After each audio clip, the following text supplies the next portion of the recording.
Oh, big shout out to me for muting Judd while he said something ridiculous right at the start of this. It is true, though. I can't even leave in what you said. And also shout out to Crazy Chaff J for hosting the stream, because we record this podcast live at twitch.tv/gamesbadly. I still haven't changed it to Streams Badly yet. We're gonna at some point. I'm very busy, okay? I have an actual job now. It's the same reason I've not uploaded the last 2 podcasts we recorded before this either. I've not got time. I have to play Assassin's Creed in an evening. I can't do things like that. Thing is, that sounds like a joke, but it is true. Like, I can't spend my evening taking up my entire internet by whacking on a podcast and uploading that for the whole evening.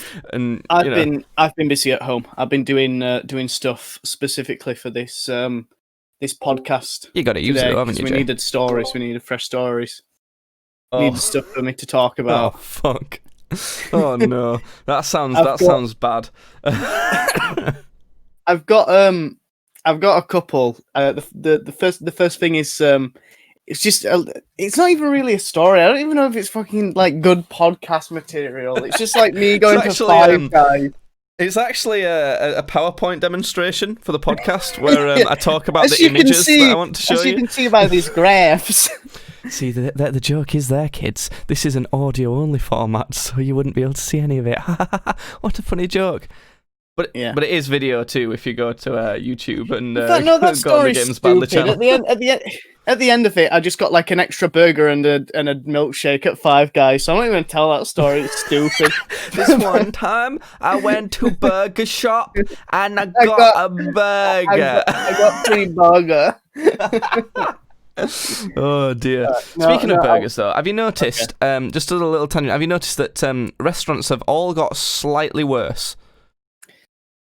Yeah. Have you been to any restaurants lately? I've been to a few because they're giving us 50% off through this month. So I don't care if they're a bit worse. In England, on Monday, Wednesday and Friday for this month, it's they try and make out like food's half price, but it's not really. It's actually just £10 off.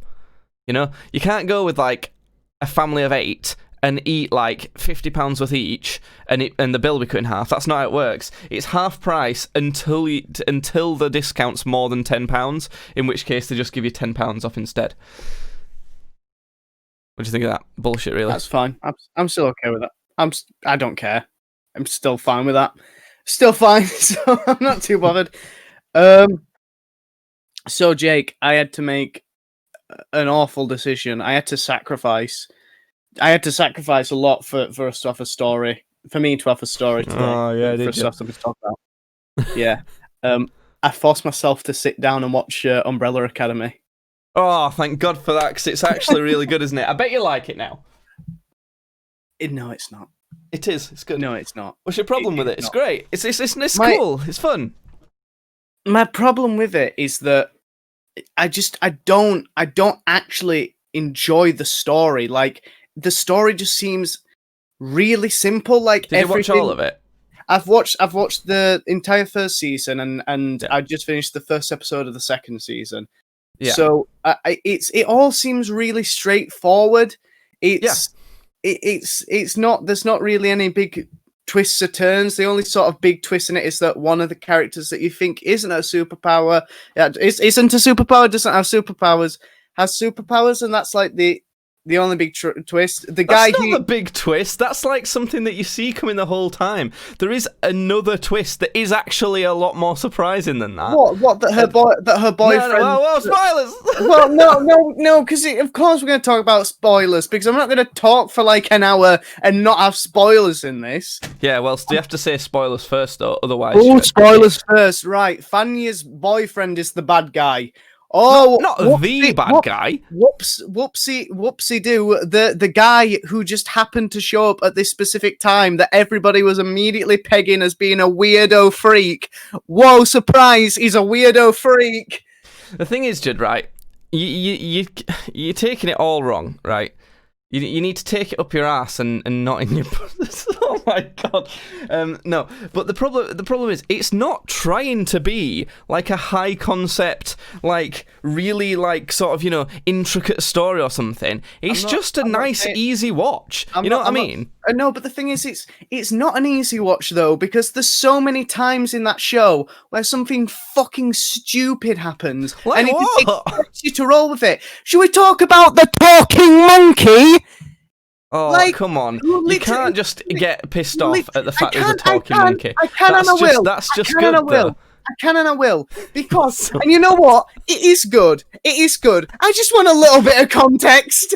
I do like the problem with having context is, then you'd be like, oh, it's trying to take itself seriously, and it's still trying to give me a talking monkey. That's the whole point. Yes, you freaking would. It'd be even worse. The problem would be even worse. A little bit of context. This show just throws stuff at you, and I think that's the reason why I've watched it so much. Is because it keeps throwing random. Season, by the way. Okay, well, but you know, we've got a full season without context. It's like, because the reason is because you don't need it. That's like, you know, you barely get any context for like why Deadpool's like that, do you?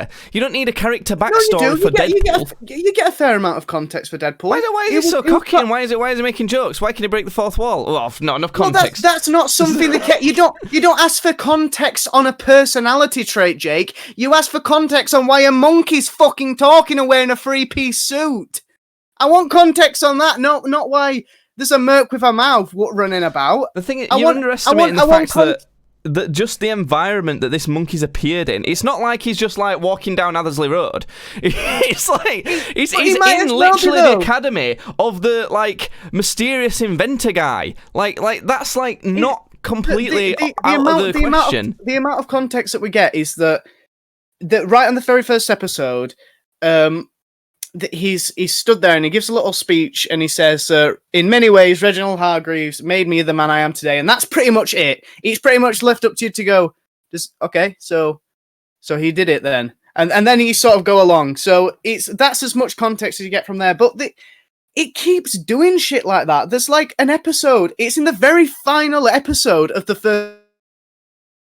Oh, he's so mad. The season as well. Oh, where wait, no, there we go. Reginald Hargreaves.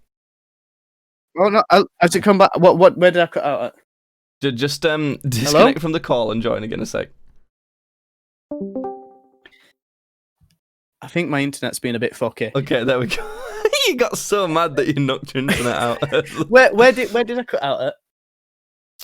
You cut out at the part where you were starting to change your mind, and then thinking that it's good. I wasn't doing that. Where did I actually cut out so I can continue? I don't remember. You just started getting mad. But right, look, listen. The thing is, no. Let me just explain to you first. I know it is, but I want to make sure that you understand where I'm coming from and why I think it's quite good.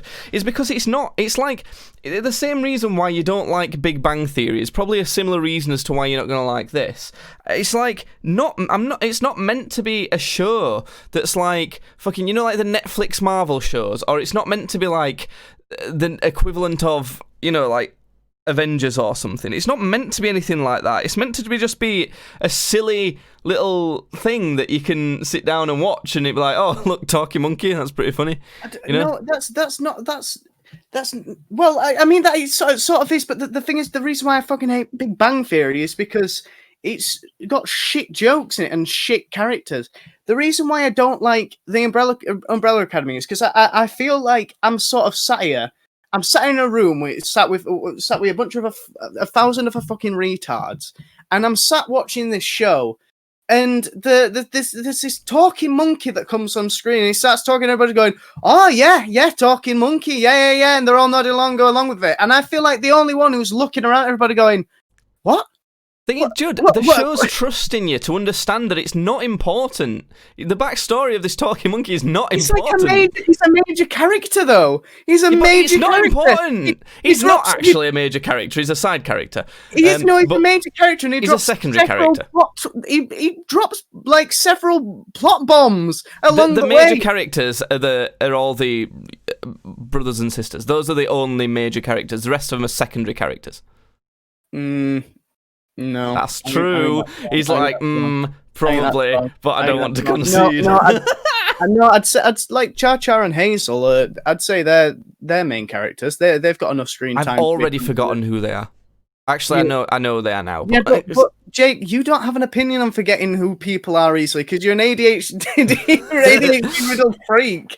Like there'll be a butterfly that flies past, and you've already forgot what your mother's maiden name is. Sorry, I was just too busy looking down at this thing down here. Yeah. Good joke. Okay, but moving on from the talk, it's not just the talking monkey. It does shit like that all the time. So, like, there's an episode where it starts off where Reginald Hargreaves is talking to this woman who's dying on a bed, and you just think, okay, he's saying goodbye to his wife. That's fine.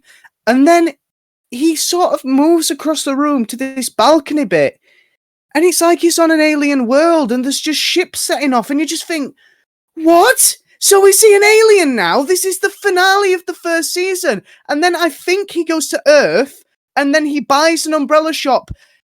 And that was like a cutback. That was like a flashback. I honestly forgot that happened. It's why I don't like watching TV series in a row, because I forget. Like, I forgot that happened. And now I'm thinking about, like, season 2 that I've watched recently. I'm like, oh yeah. And like, it's just not explained. And I just feel what like, do you mean it's not explained? It doesn't need to be explained. He's a fucking alien. It's very obvious. Do you think the problem is that it's not explaining things, or do you think it's that it's not explaining it enough for your feeble mind to understand? It doesn't explain it at all. If this is the case, Jake, then this show might as well just be fucking an hour of you just showing, like, 5-minute segments of random things. It's essentially, I'm watching Robot Chicken. I'm watching Robot Chicken. The things are all connected, Judd. No, it's not. Where does it connect that this guy is just suddenly an alien? He could have just been a cool inventor dude. I just thought it was just a weird cool inventor dude. But he wasn't. It makes sense that he's an alien. It's like, it's not like you can, why is Doctor Who a fucking alien? Don't make any sense. He looks like a man. I don't get it. Why is he an alien? Why has he got a spaceship? It's like saying that. No, not really. It was fucking. He looks like an alien because the show was made in the 1920s, 1930, 1940s, 50s, 60s, 70s. They still made aliens. They still made alien-looking things then. So it's like, but the thing is, that's not a plot explanation either, is it? So it's not sufficient to just say, oh, why is he an alien? He's been an alien all along. That's why he's been able to invent these extra cool things, and that's why he's been interested in these people. I find it fucking annoying that he just keeps randomly throwing this shit at me. Like, why did Goku turn into an ape? Don't get it. Why does his hair change colour? Where? Just watch the fucking thing, Jesus. No, but you say that, but thing is, something will happen in Dragon Ball Z, and then one character, probably Gohan, will look up at another character, probably Piccolo, and he'll go, oh gosh, Piccolo, why did Dad just do that? And Piccolo will go, well, Gohan, it's because your race of people can turn into apes, and they have for a specific reason. And then it's an anime. Don't want to hear it. Don't care. It doesn't matter. I'm not saying. All that matters, right? Think about it this way.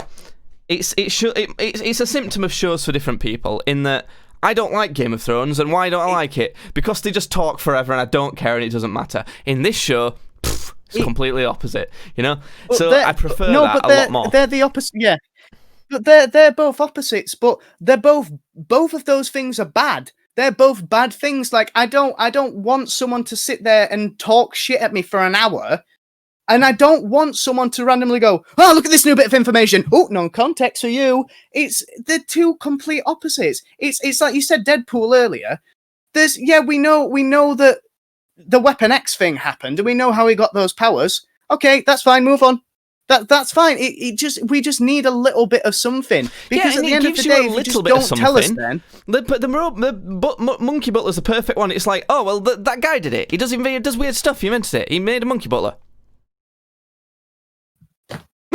I mean, one throwaway sentence that you have to sort of read into in the first episode is like, okay, I'm not asking for a lot. Maybe like, not even like a minute, like a 30 seconds sort of thing of him fucking about with a monkey. Like if there was a bit exploring, you know, in the very first episode where they're sort of introducing Reginald as a character, and they're saying he's this philanthropist and is this like brilliant inventor.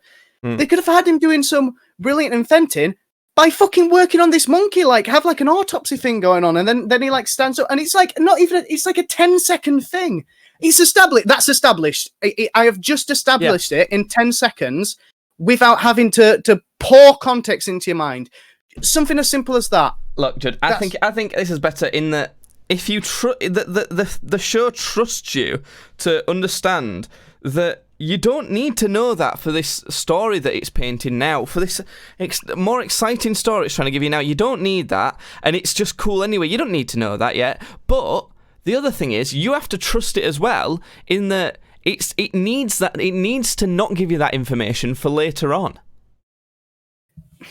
I don't know. I just feel like when a season is over, the stuff, not all the stuff, but the stuff in that season that have been contained within that season have to sort of be wrapped up to a certain extent. Like you need to leave something to have people hanging on for the next season. But the thing, like the Monkey Butler, I'm not as pissed off as I sound about the Monkey Butler thing. I'm just using it a lot. I'm using it. I'm using it a lot as an example. The Monkey Butler dies in the first season, so his sort of thing is his thing is done. His thing is done. So it didn't get tied up, and it don't matter as much because he said that thing. But I just feel like if it's gonna keep throwing shit at me and just expect me to run along with it, I'm gonna stop fucking caring, because I just, it's almost like fucking people who are just like, oh, wouldn't this be totally random and funny? And you just think, yeah, but not really. It's not. This show is keeping me hooked on the simple idea that I'm going to find out the reason behind these stupid little fucking things, and I'm also at the same time, I'm not upset about the stupid little things. It sounds like I am. I actually enjoy them. The first time I saw that monkey walk on screen, I went, "Oh, what is that? Also, cool. I like that. I love monkeys." And then it's like there was another one. The thing with Reginald Hargreaves being an alien. I'm like, what the fuck? He's an alien. Also cool. Like, I'm still finding it interesting, and it's hooking me because the story isn't, because the story's just fucking, it's not gripping me. So just these little things that are happening are what keeping me hooked, but they're not getting explained. So I think you may enjoy the second season a bit more. I'm just getting to a point with it where it's like, well, I'm enjoying these little things. Oh, I lost my earphone. I'm enjoying these little things, but if I'm not going to get any fucking, if they don't get tied up for me, then there's nothing worth, enjoying them for. Because there is, because it's not meant to be like, it's like, it's the difference between having a snack and having a meal. This is a snack show. This is a bag of Reese's Pieces. It's going to throw a Monkey Butler at you. That's one Reese's Piece. Like, Reese's Piece. That's it. Yeah. It's not like, some mozzarella cheese mixed in with some sauce and part of a full pizza. It's like, It's not meant to be that. Both are nice. It's what you're after. It's not. It depends. Like, sometimes I want savoury, sometimes I want sweet. It's like just little, fucking sweets. There you go. Enjoy that. It's not what I'm looking for. I'd be looking for. I could maybe see me being better off with it if I was watching it like I was doing something while I was watching it. Like if I was building something or painting something, and that was on in the background, then I could occasionally look up and go, "Oh, that's just happened. Oh, that character's just done that." Yeah, it's not a show to sit down and just watch, because I did that on Sunday, and I watched it for 6 hours straight, and I was just like, okay, what is happening? So it was just like a caveat to that. I think if you were really into that type of show as well, which I more so lean towards that, I think you could do that if you were that type of person. Yeah. It is possible, but it's not really even meant to be for that either. Put it this way, right? Breaking Bad, good show. My favourite show. I'm perfectly happy. It seems like most people think that's the best TV show ever, and I'm happy for them to say that. I would rather watch Umbrella Academy, right? I still will admit, Breaking Bad, Really good show. But this is what I'm trying to say is, you can't sort of say it's bad, because it's not, it is literally just a case of it's not really for you. Because it's not that it's inherently bad, it's just that it's not, like, it doesn't, what it's doing, or what it's even what it's trying to do and achieving, doesn't work for you.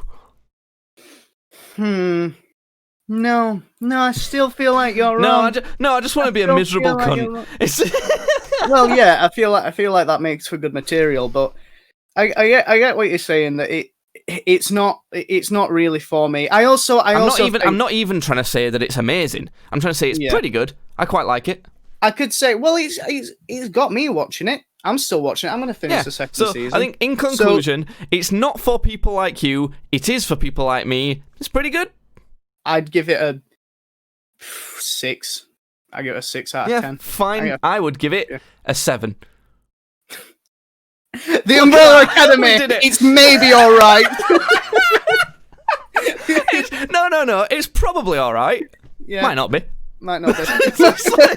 I think that works. I'm glad we came to agreement. Right, good. The words. I thought I had another thing about this fucking show. I think just that was just it. Just like general characters that I liked and disliked. I liked like pretty much all of the characters. The only one performance I didn't like so much was it's Ellen Page that plays Vanya. Yeah. I didn't find her character very interesting. I feel like she's got two moods. She's got really mopey and really over exaggerated, and that is probably because from her character at a very early age had a mood suppressed by drugs. No, it's because she's a bit shit. In season 2, she's got a lot more reasons to show sort of happiness and things like that, and she still doesn't feel that happy. She still feels a bit like like she's happy, like smiling, a bit like hands in her pockets. Oh, hey she's guys, I'm the one it's just like small smile. Yeah, little smile. So I don't think Ellen Page is amazing. I know. I was just watching. I'm thinking, fucking cheer up a bit. And again, it's a case of, and it's especially striking in this because there's not any other people who are like particularly famous. At least there's no one else on her level, is there? So it's that's Ellen Page. Yeah, and I think the only reason why Ellen Page is in it, because a lot of the times with shows, they take an idea and they go, this is good, but we need a famous actor in it so that we can sell it better. Yeah, and definitely. That's what it like. They did it with Always Sunny in Philadelphia when they got Danny DeVito on the show. Yeah, but weirdly that worked brilliantly. Yeah, and that's fine. They just got very lucky that worked brilliantly. But what I will say is, the big guy, I can't remember, it's number 1 or Luther. something. I don't remember names, do I, in shows? Yeah, Luther, that's it. Yeah. I remember these names more than I remember people like Game of Thrones. I think the actor who plays him isn't great. I don't think his performance is the best. I don't mind, but I don't mind him too much because that's the character he's sort of there to play into. Well, no, you see, the thing is, I feel like they've got quite a lot to work with him. Like they've got a fair amount to work with, and they don't pull it off particularly well. He's all right. Guy, obviously Klaus is brilliant. But then the acting performance that stands out the most to me is probably 5. Like that kid, like he's fairly young. Yeah. He probably acts better than anyone else in that show. He does. 5 does an incredibly good job. I really like 5. I also like for acting wise, the 2 characters I enjoy the most are Klaus, obviously, because I feel like his character he sort of you can have the most fun with, and Alison. I really like how she acts, because season 2 Alison's even better. Okay, well, I know she's part of like the Black rights movement, isn't she? Which is, it makes sense because they end up in like 1960s America, and the first thing that happens to Alison is she walks into a store looking for like her family, and the entire shop looks at her, and this guy taps a sign that says "whites only." So it makes perfect sense that that's what she'd do with her powers, but. Yeah, I think I enjoy seeing her scenes the most because I just think her acting's really good. There's that one bit in where she's had like a throat sliced, and they managed to save her before she died, and which I was very surprised at. Yeah, and they her throat's still healing. apparently Judd's had his throat cut as well. What a perfect place. She wants to basically call a daughter and talk to a daughter. Sorry, you froze. Hold on. You froze I'm just back, as I'm you back. went to. Yeah, you're back now. You froze just okay. as you went to point at her throat being slit, and it was like your throat had been cut by Discord. It's brilliant. Nice one. Oh, well, you froze again. I don't know what's happening, but I'm gonna. If you can hear me, I'm gonna force you to move on. Oh. He's back. Right. Yeah, anyway, really quickly, she wanted to talk to her daughter and she couldn't because her throat had been slit. So she was having Luther talk to her because she was like holding up a little piece of paper with what she wanted to say, and she dropped the paper. And because Luther is a thick dude, is a big dude, she couldn't like reach down to get it in this phone box. So she started crying because she couldn't talk to her daughter, and that. Yeah, he's frozen again. That really matters, and especially because her power is sort of based in being able to speak and say, like, she can influence people to do stuff like Kilgrave from Jessica Jones style by saying, I heard a rumour, so yeah. Don't worry, Jed, I completed your sentence for you, it's fine.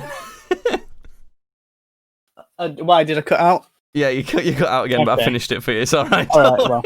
Anyway, yeah, 6 out of 10, maybe it's okay. Maybe. We went out, didn't we? We went out drinking. No. We did. No. What did you think of the state of, like, pubs and that sort of thing? What do I you think? thought you were going to say, what do you think about the state that you got in? No, none of us got drunk, did we, really?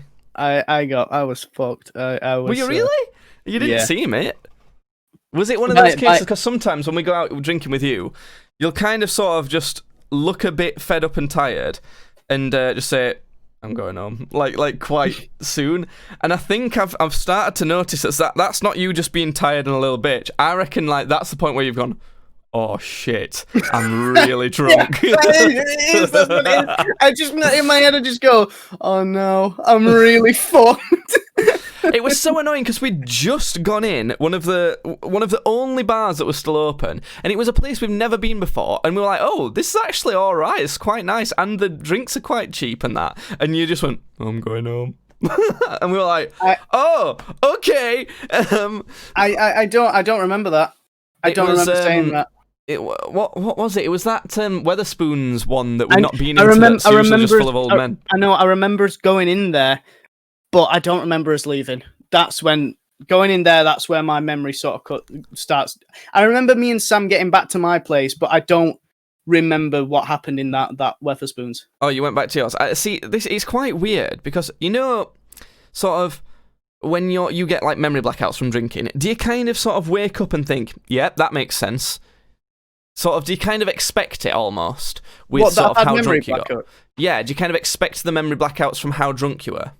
Well, we did drink a lot. I mean, before you showed up, me and Sam had.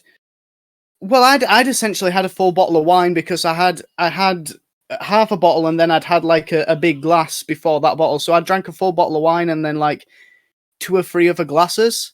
Yeah. So I'd already had that, and then whatever we had, later on, which was a fair amount. And then when we got home, I had things that weren't alcohol, and So he means microwave meal.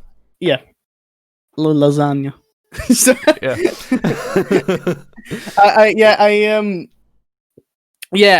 I guess maybe I don't know because I always get a bit worried. I'm like, well, oh shit, we're both doing the same pose again. I just realised I need to stop doing that.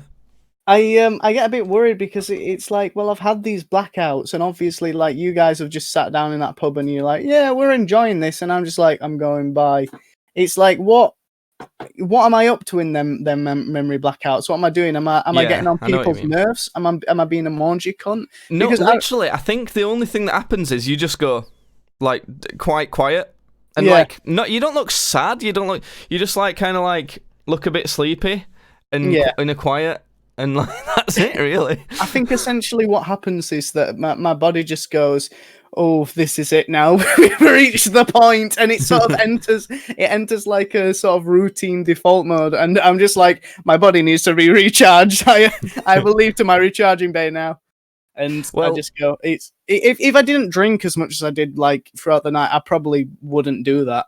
In fact, I don't know, because I do, with my job, I do work really hard, and then I'm getting up really early. So it's probably a combination of how much I've drank, and also I'll be really fucking tired. It was like almost 11 p.m. So that's not late for a night out at all, by the way. No, but you when have to get up at like 5:30 in the morning, don't you? Yeah, I wake up at 5:30 every morning, and then for 8 hours I'm essentially lifting like boards and metal and shit like that. So it's it makes sense, but Judd, you need to get used to weekend partying again. You need to. It's important. I don't need to do shit. You need to. No. If anything, this is a good thing, like both health wise and like financially. This quite. Right, I just want to mention this. I had a perfect transition there, by the way, but I want to ruin it by saying I've just realised as a funny ha-ha bit, I put on a Spider-Man Christmas jumper for this podcast, and thought I'd mention it, and I've forgotten for like half an hour. I just forgot that I was wearing this thing. Again, because you're an ADHD riddled man-child, and you're not allowed to have an opinion on anything, because your opinion is, does it go fast? Does it go? It needs to go fast. Speaking of ADHD man-child, I went out for a meal yesterday, and the waitress showed us to a seat and said to us, do you have any allergies that I need to be aware of? And because we're in coronavirus times, I said, yeah, I'm only allergic to coronavirus. Fucking hell. I think I actually would have hit you. I do think I would have just turned around and smacked you. See, the good thing is, Judd, I didn't actually say that, but I really wanted to. I literally thought in that moment, that's the type of thing that Judd keeps face palming because I say, and I didn't say it. Why would you say that? It's so stupid. The only time you've ever said something like that, and I agreed with you, was at the birthday party with the magician. When you said, what is the one thing that everybody has? And you went, a coffin. And everybody looked at you like you're fucking weird. And I just looked at you and nodded and went, yeah.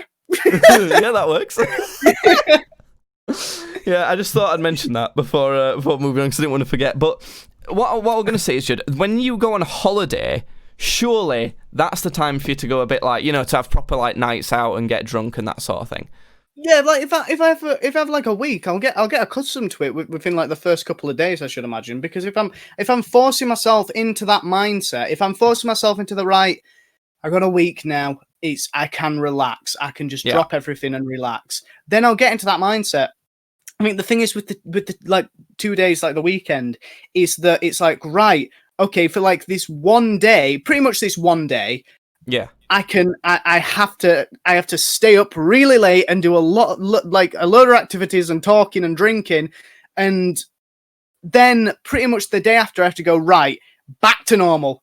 You're not allowed to be up late, even though you probably slept until 2 o'clock. Yeah. You have to be up it's at not enough 5 time, tomorrow. and I've been saying this for a while, that the 4-day working week is better. It's just better for everyone. Well, but it's kind of more an office environment, not necessarily your job. But in an office environment, there's been so many studies done, and it shows that 4-day working week not only is obviously better for people who are working less, but they end up doing more for the company and making more money. So it's a bit annoying that you have to work 5 days a week, because it's just pointless.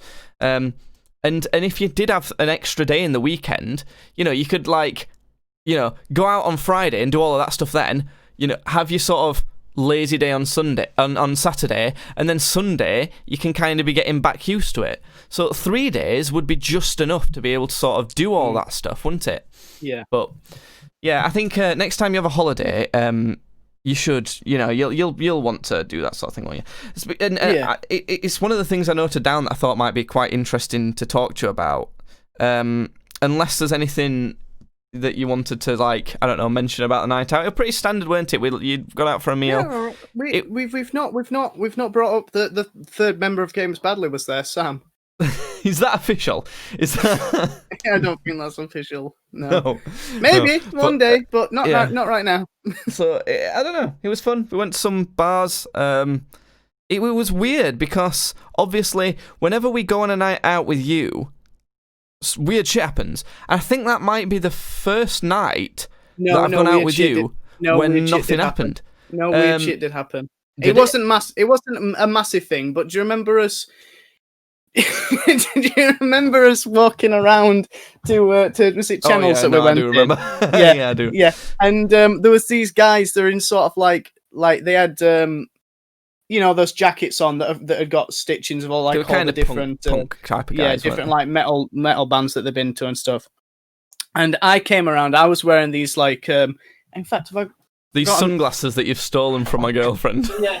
I still think they're not in this room. Never mind. I have these like sunglasses that I really like that I stole from my girlfriend, and I was wearing them, and I walked around, and there was one of them. There was like 3 of them, but one of them came right up to me, and he was obviously really fucking drunk, and he went, "Oh my god, it's Five Finger Death Punch!"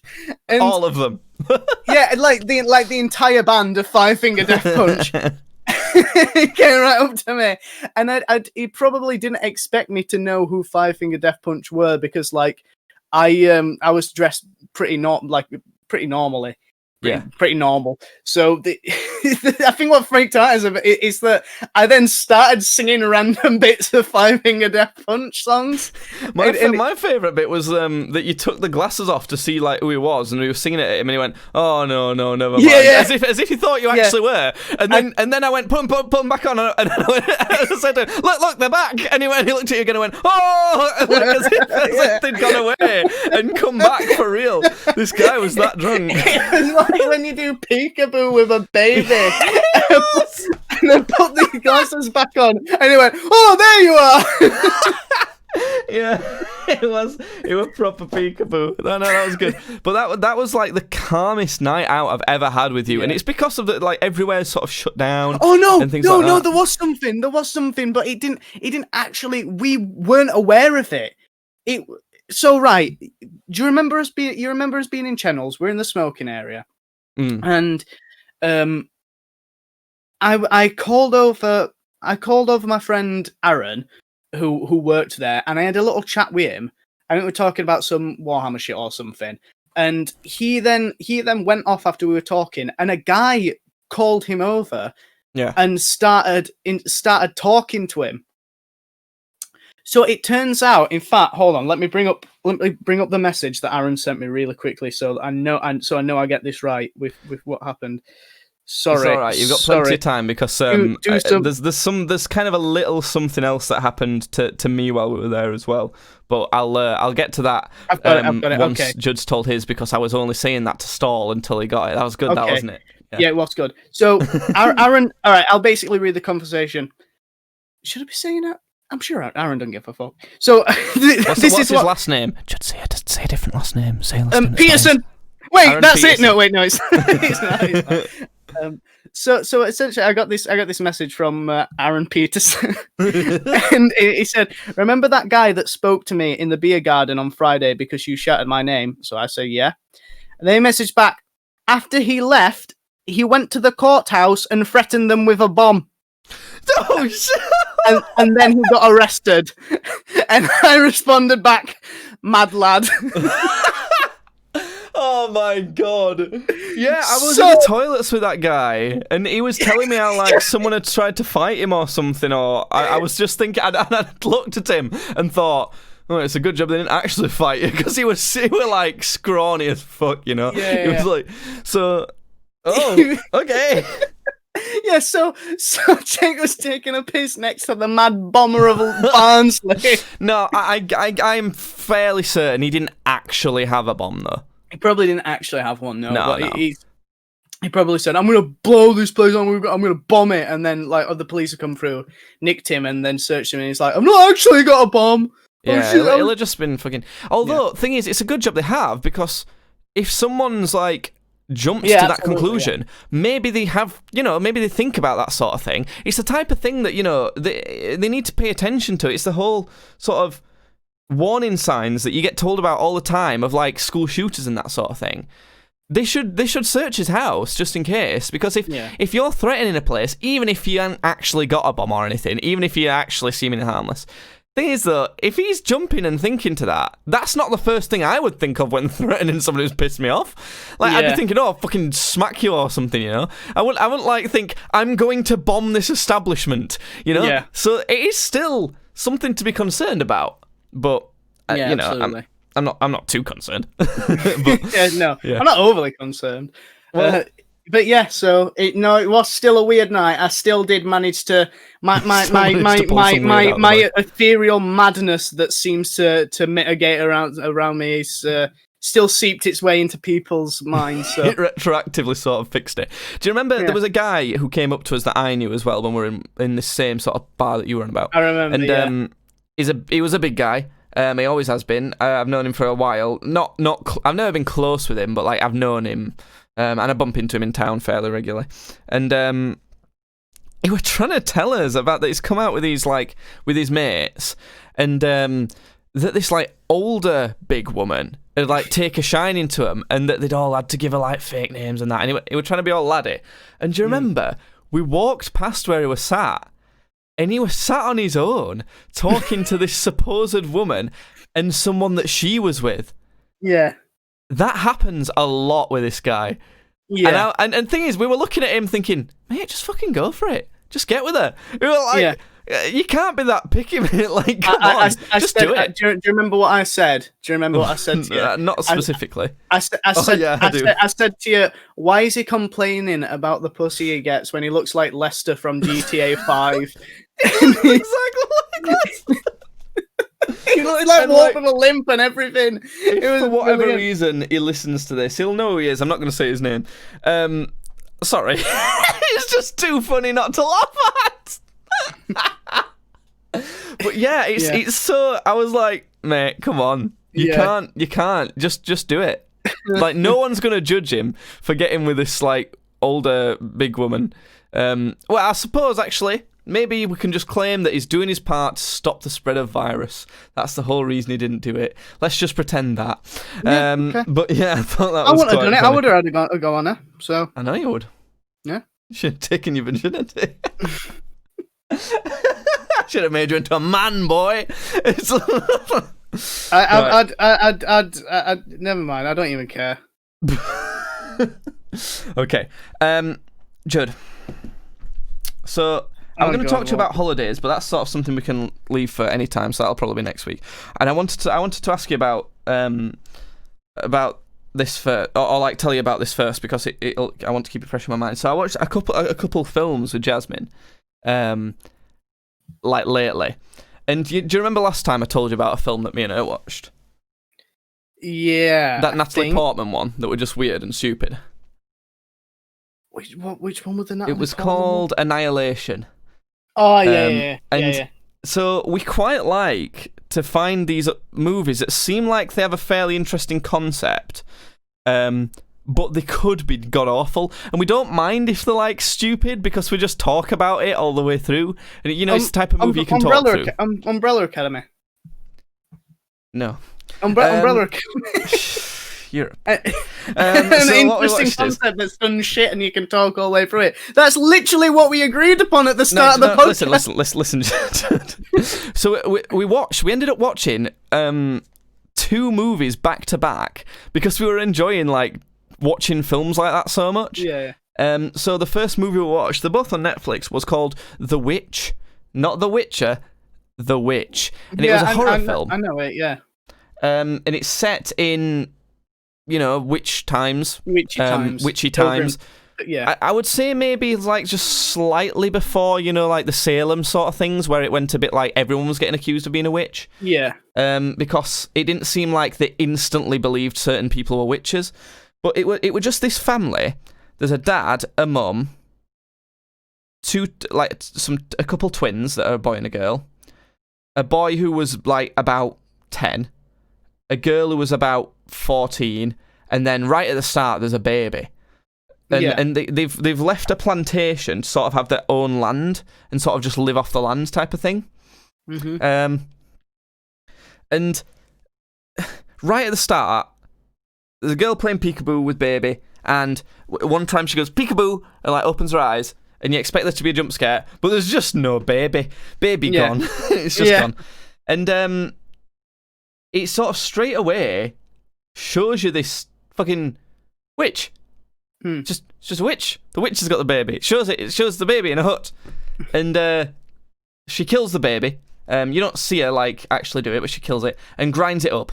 And like just smears it all over her. And you can see her grinding, but you can't quite see into the grinder thing until like she's done it a lot, and it's just like a puddle of blood essentially. Yeah. And like smears it all over, and she's naked and gross, sort of looking and that.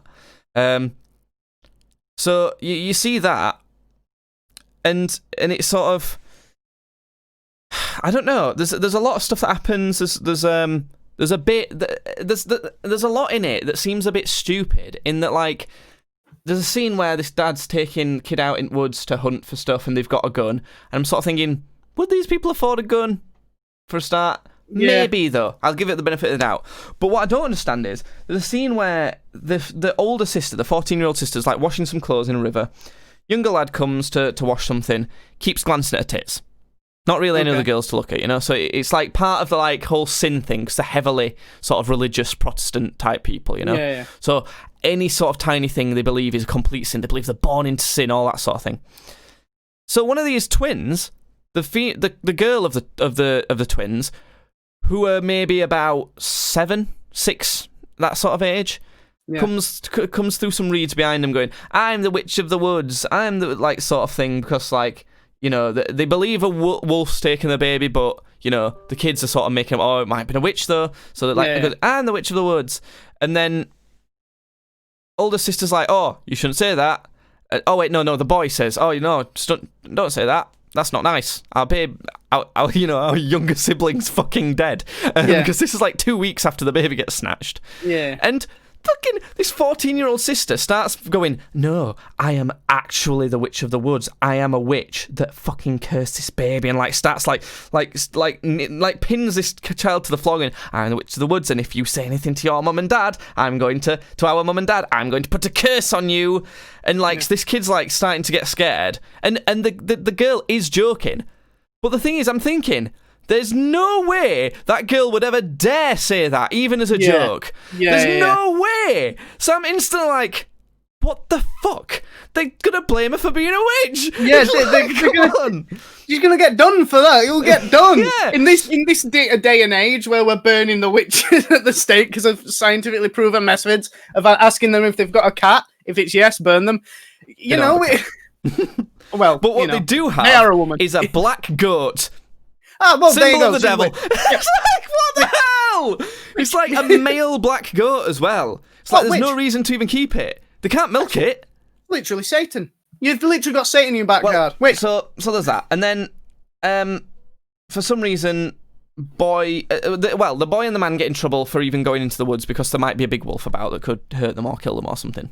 Yeah. But they'd set some traps, and the boy decides, for some reason, he's going to wake up like while everyone's asleep and go and inspect the traps for rabbits on his own for no reason. So the older sister, who was pretending to be a witch, said, well, at least let me come with you to make sure you're all right. Then they find a rabbit, they're on the way back, and there's a rabbit in the middle of the path that they're going back. And he's got the gun, starts to get the gun ready, and it sort of runs away, and the horse is starting to get spooked a bit. So he's like, oh, just stay there with the horse. I'm going to go get the rabbit. So he kind of runs off. They get a bit split up. Horse, like, goes, whoa, runs off, and the girl falls off it and, like, gets knocked out. And obviously, like, he's run off into the woods. Some stuff happens.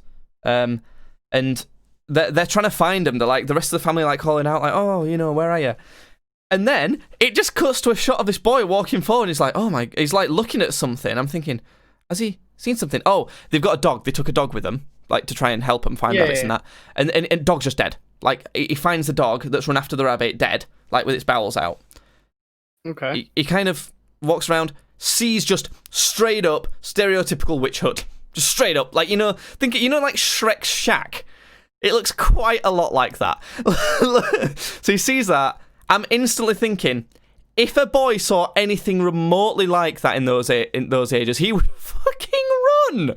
But instead, a sexy lady starts coming out of it, not like in underwear, in like a lot of clothes, but she's showing a bit of ankle type of deal. Well, there you go. There you go. In those times, that is what. Yeah, I don't even know if she were doing that, but she was wearing some red. And everything else has been like really grey, black, and so she's like, oh my god, this woman is wearing red.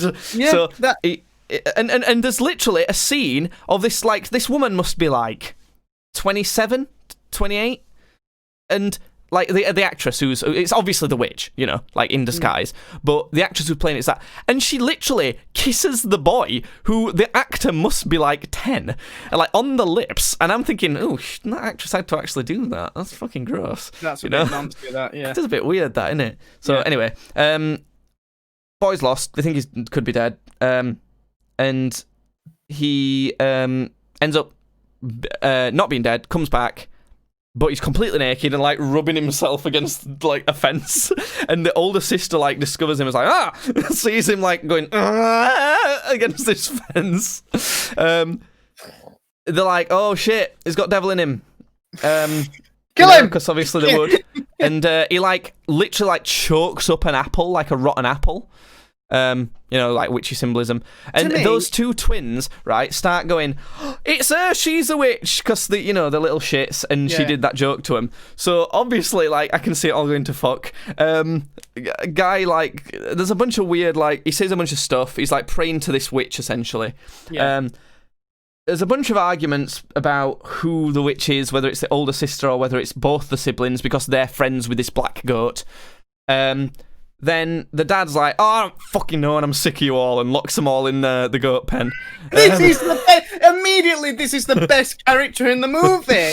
I feel sorry for him because he's ridiculous. Bumjuice8 has seen this weird film, Oh, yeah, I'm getting to that. It's spoilers.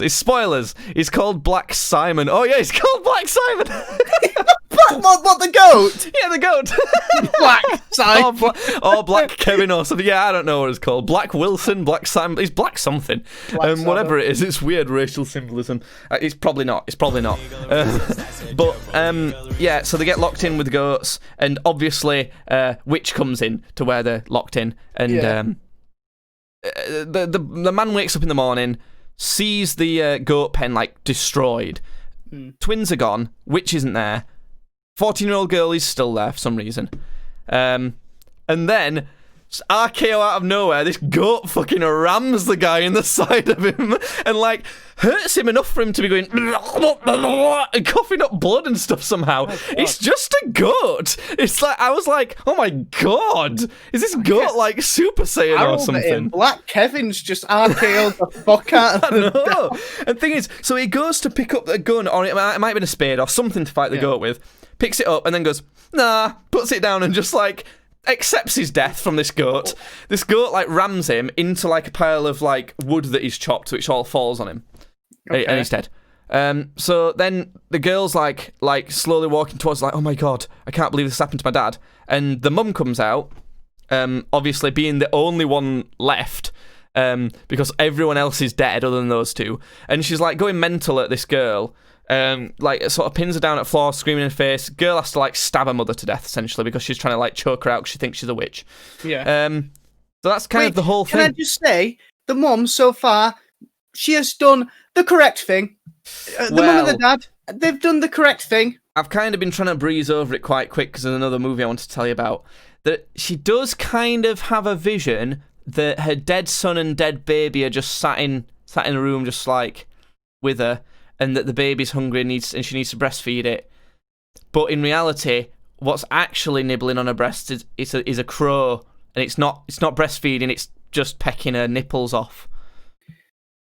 Not so fond of this mother character now, are you? Yeah, but she didn't know that were going on. She didn't know that. She didn't know that. She was just trying to feed a baby.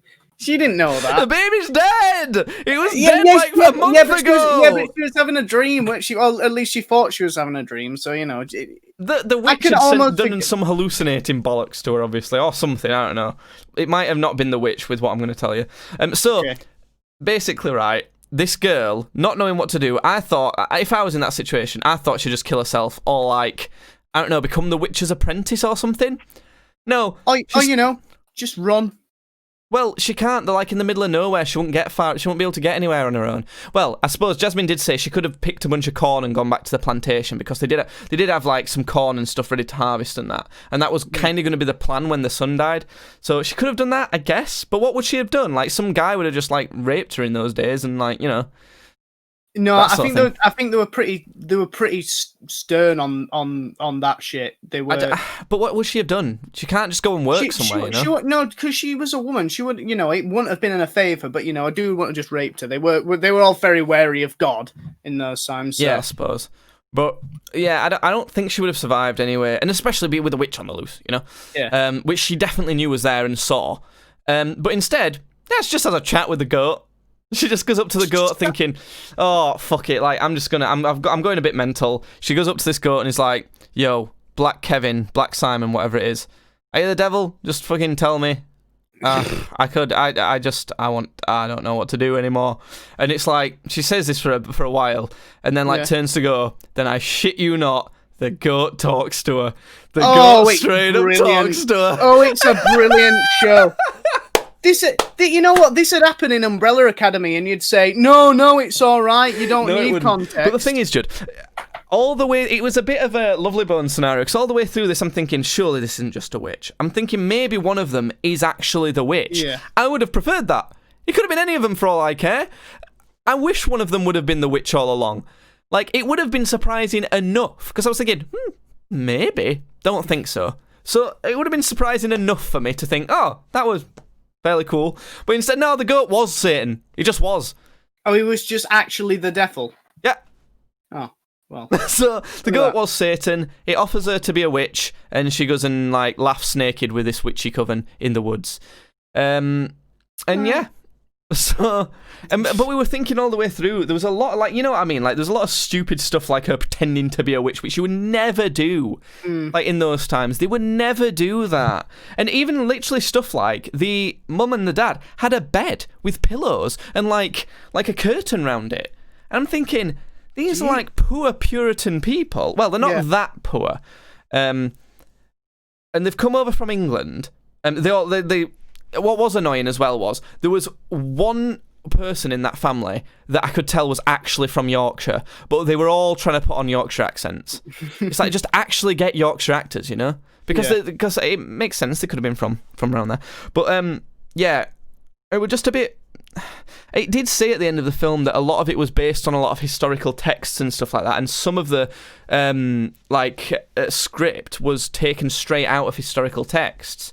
But it makes me think, how much reading did they do of that? Because it seems that there were definitely some moments in it where it was like, what? Why would they ever do that? And I think that might be a symptom of it being horror. It happens a lot, doesn't it, in horror films, where it's like, well, no, why would you ever do that? Don't do that. Yeah. You know? So, but yeah, that's that one. And it's not, I would say it's not really a good film, but it was definitely fun to watch and just sort of chat about. The other one was, have you heard of this I Am Mother movie? I have heard of I Am Mother, yeah. I know. Have you seen it? I have seen it, yeah. You've watched the movie? I've watched the movie, yeah. What did you think of that? I sort of, the plot twist that happens, I sort of got. Like, I sort of knew where it was going. Did you not think that? Well, let's sort of like go through it then from the start rather than just jump in straight into, but it's about, isn't it, like a facility with this robot, and it sort of speed runs an embryo becoming a baby and looks after the baby. Fucking got the world record speed run. And then once it's a baby, it like grows at normal pace, and they're like sort of educating it, and they're locked into this facility, and the robot's raising it essentially. Yeah. And they're not allowed to go outside because there's some deadly gas or whatever. Yeah. Turns out, no deadly gas. It's actually deadly robots. And the friendly robot wasn't Satan. Then a woman ends up sort of being let in. I'm trying to quickly run through it rather than sort of going into a lot of details. If I'm brushing over something too much, you can tell me. But like, there's a woman sort of from the outside trying to get in, and the girl that's sort of been raised on the inside lets her in, even though she probably shouldn't because of contaminations and that. Yeah. And that's how she finds out it's actually robots that are bad, and not gas. And I don't know. It's hard. I can't be bothered sort of going through the full thing because there's lots of twists and turns, isn't there? And you're kind of left hanging between this woman that's come in, sort of is giving the girl who's raised there one narrative, saying, "Oh, these robots are bad, and you should come with me, and you shouldn't trust that one that's raised you," and this other one's saying, "Oh, you shouldn't trust this woman for various reasons either. You don't know her, you know me," sort of thing. And honestly, I kind of flip-flopped a bit between the two, a fair amount, as to which one I thought was pretty good. I quite enjoyed it, to be honest. But I mean, I sort of just, I think I sort of sided with the woman from the beginning because like the robot had already been established as a liar. Like the first thing in that sort of debate is that the robot has been established as a liar with the fact that there is still some form of life outside.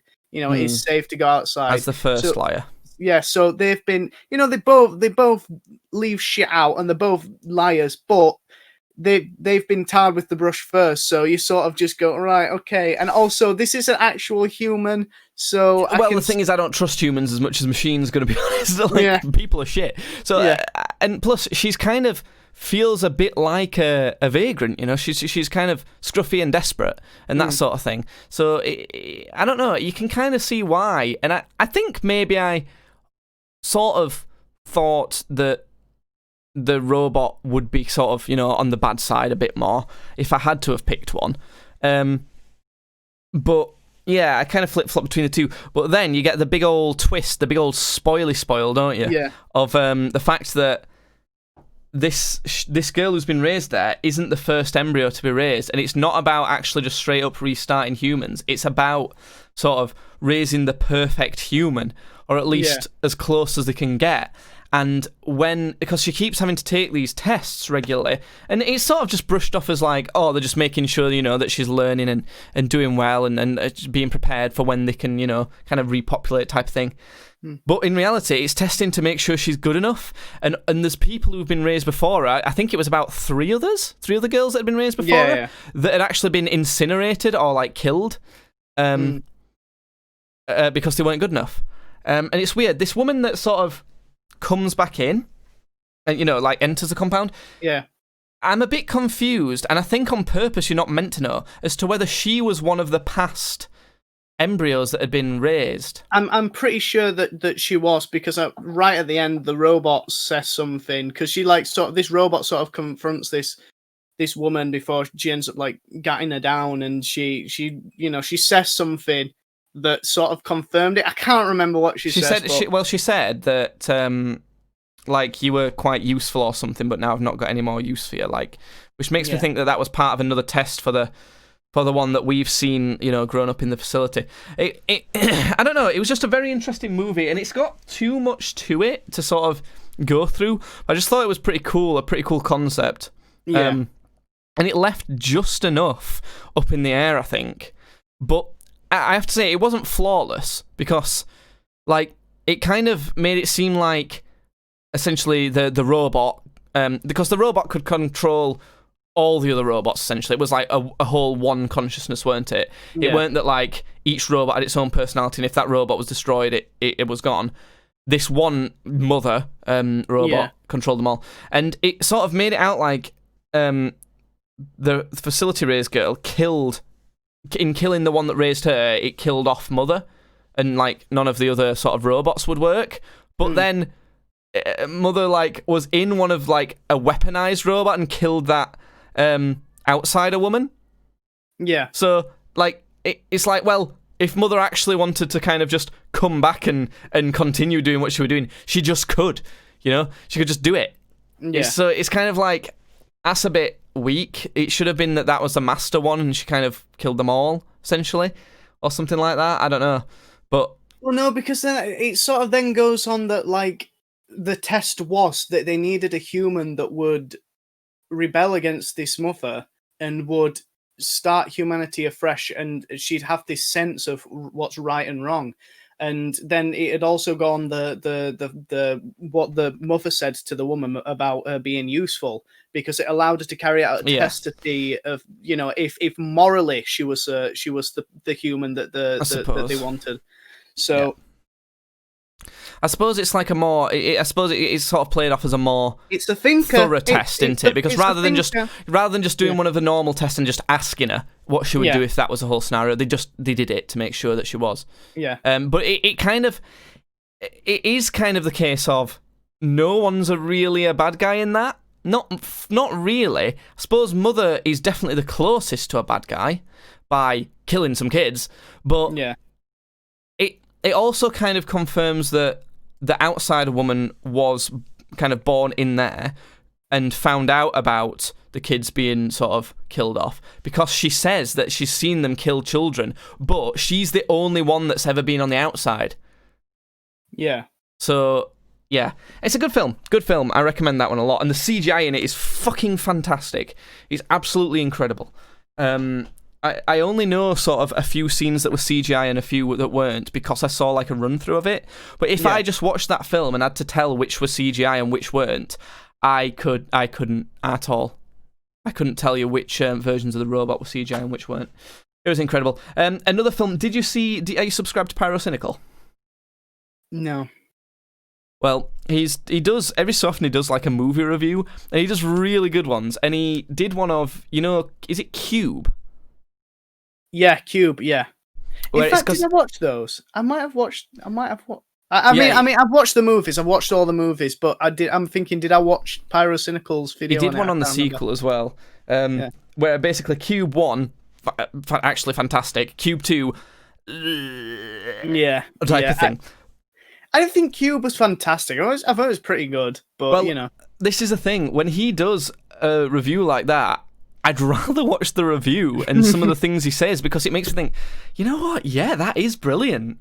Yeah. And he does that. He did that. I watched a video today on him discussing this Spanish film that is obviously a spiritual successor to The Room. It's called Platform. Is it called The Platform? It might be called The Platform. I thought it was called The Hole. Platform. I think it's called The Platform, actually. I just Googled it. 2019 Netflix. Yeah, Spanish film. Yeah, the Platform. Have you seen it? I didn't fucking like that movie. I watched that movie. I just did not Judd, like it. Honestly, him going through it made me think, fuck yeah, that sounds fantastic. I don't want to watch it now. But I think it was another one that had a cool concept, but the ending sort of just makes you go, oh, okay. Yeah, I suppose the very end of it, if you don't know what we're talking about, you're going to have to watch Pyrocynical's video, but the very end of it was kind of like a bit too sort of artsy. It was a bit too artsy. The rest of it, similar to like Cube, is kind of explainable. It's actual things happening. Nothing is artsy. You know, like in Get Out, there's weird like artsy, strange like visuals and that you're supposed to interpret as something happening. None of that happens in this film until the end. Yeah. And it's only right at the end, but it's really good. It seems really good. Just watch Pyrocynical's review. You don't actually have to watch the movie. I didn't really enjoy the Platform that much, if I'm being honest. I like the idea of it, but so what we're saying is, don't watch The Platform because that might not be fun. Watch Pyrocynical's review of The Platform because that is fun. It lasts like an hour and 15 minutes. He essentially plays the whole movie. You might as well just watch the movie, but have Pyrocynical sit there next to you just saying shit. Yeah. No, it is good. I do like the stuff he talks about with it, and the whole concept of it is pretty cool. It literally, he talks about stuff like what the characters are called and translation of what their names are, and like why they're called that, in relation to their sort of personality traits and what they're trying to pull off, sort of thing. It's cool. It's good. It looks cool. Looks good. I like it. Have you got anything else, Judd? Nope. I need to go shit. Right, that's a podcast. Judd's gonna go shit. Will you end with a big old shout downstairs to your grandparents saying that you're gonna go do a big turd in the toilet? Just loud enough so we can hear it on podcast. Okay, I'm turning the gain up on my mic so you can hear it. Yeah. And okay, this is gonna be good. Hold on. Let me turn the. This is a reward for anyone who's listening to the entire thing. All right, so that should be like pretty loud. Yeah. Okay. Right, you ready? He's get. Nan. Okay, never mind. Sorry. What was it? You're gonna have to whisper. No, don't get close to the mic. She's trying to put the baby to sleep. And we tried to get her to show me. Put the baby to sleep, and I'm about to shout, "Nan, I'm gonna go do a really big poo."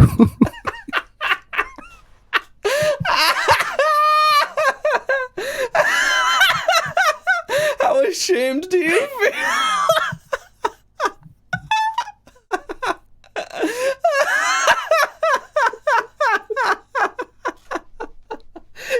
You've got such an embarrassed face. You are sort thinking, what the fuck is wrong with me? You are the bad guy in this situation.